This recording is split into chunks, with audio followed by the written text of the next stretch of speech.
And again, we have animation going from Earth through the Orion Nebula to the actual throne of God itself. Here we go. As we are leaving the Earth here, we see the sun there to our right, and of course we'll pass the Earth. Now approaching the sun, and you can see the Orion Nebula there past the sun. As we pass the sun, we're probably going over 100 times the speed of light, of course, in this animation.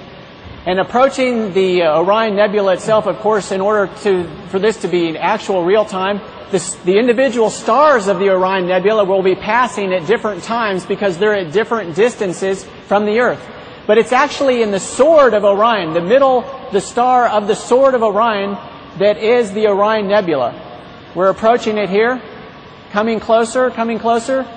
The Orion Nebula is 1,500 light years from the Earth. That cavern that we were just talking about is actually 100 light years wide. You go into the center of that cavern. We're circling around the trapezium cluster here. This is actually something you can see with a home telescope if you're interested in looking at it. You won't see the nebulosity, but you will see the trapezium. Going through the trapezium, through the continuing past the trapezium.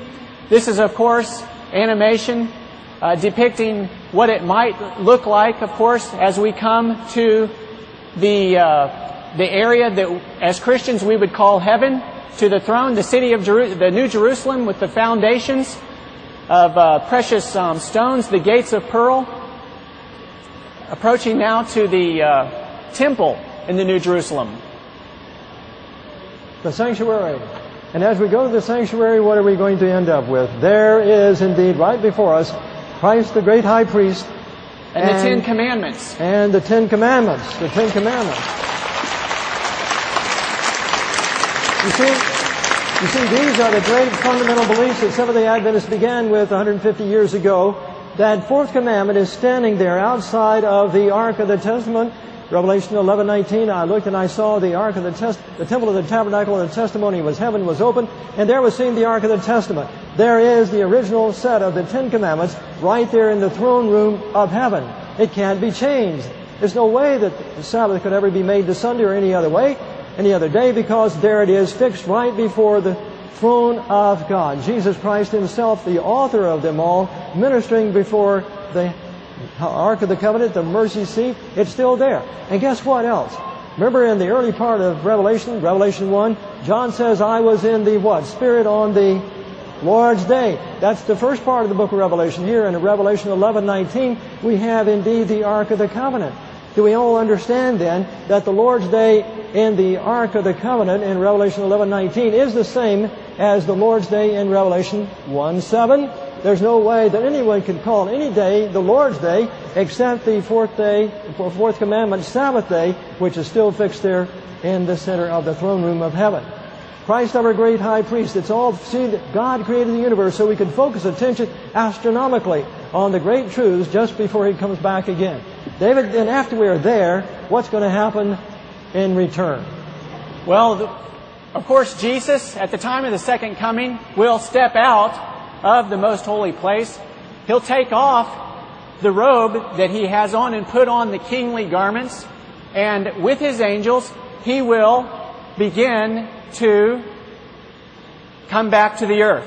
And we have a little computer animation which depicts what that might look like. Of course, Jesus leaving the New Jerusalem there, coming through the open space in Orion, coming through there, there's the trapezium now.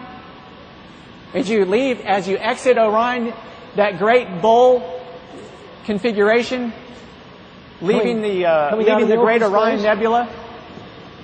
Surrounding Jesus on His return will, of course, be millions and millions of angels surrounding Him. Of course, as Jesus Himself speeds toward the earth at thousands of times the speed of light,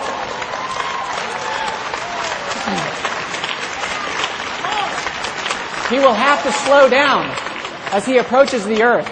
Coming through the solar system, He passes the sun, of course doing many times the speed of light, until He gets close to the earth, slows down. The people on the earth will at first see a dark cloud.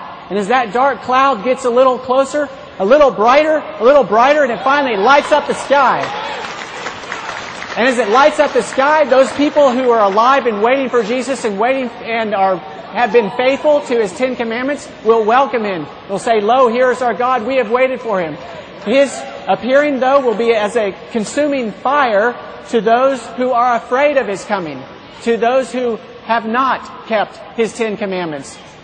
In Revelation 14:12, here is the patience of the saints. Here are they that keep the commandments of God and have the faith of Jesus. David,